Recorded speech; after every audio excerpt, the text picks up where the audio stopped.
Une dernière question. Oui.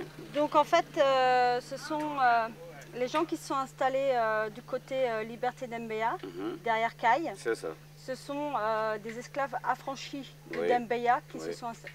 Qui se sont installés là-bas, effectivement. Donc c'est des gens qui sont venus d'un peu partout au Mali et qui se sont installés par là. Des esclaves en quelque sorte, hein, qui fuyaient.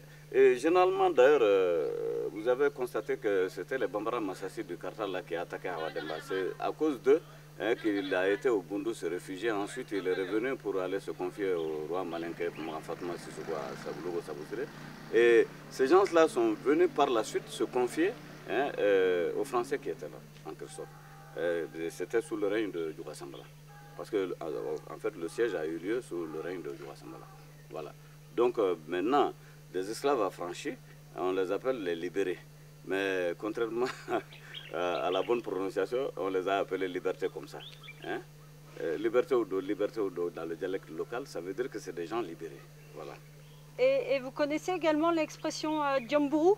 Djombourou. Voilà. Bon, Djombourou aussi, si vous voulez traduire ça de façon correcte, Djombourou, ça veut dire la case de l'esclave. C'est-à-dire Djom Kabourou. Djom Kabourou, ça veut dire la case de l'esclave. Mais en fait, il n'y avait pas que des esclaves là-bas. Hein. Il y avait beaucoup de nobles. Donc Djombourou englobe les Kounyakari, les Segala et consorts là, mais les Djabadji, tout un tas en fait tous les villages qui sont là-bas.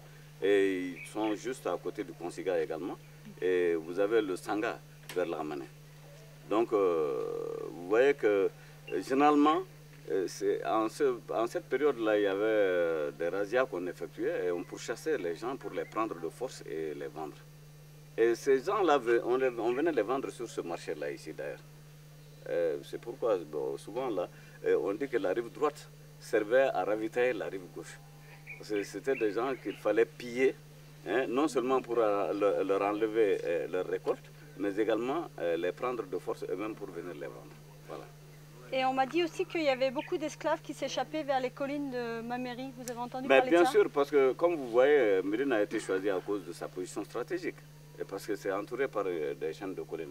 Bon, ces chaînes de collines-là ont assez de poches, assez d'endroits où les gens peuvent aller se cacher. Il y en avait qui restaient comme ça en brousse pendant des semaines. Et puis par la suite, ils accédaient à d'autres localités. Et puis finalement, ils allaient s'installer là où ils voulaient. Hein? Et c'est des gens qui échappaient comme ça à ceux qui les avaient pris. Voilà. D'accord. Merci beaucoup. Merci.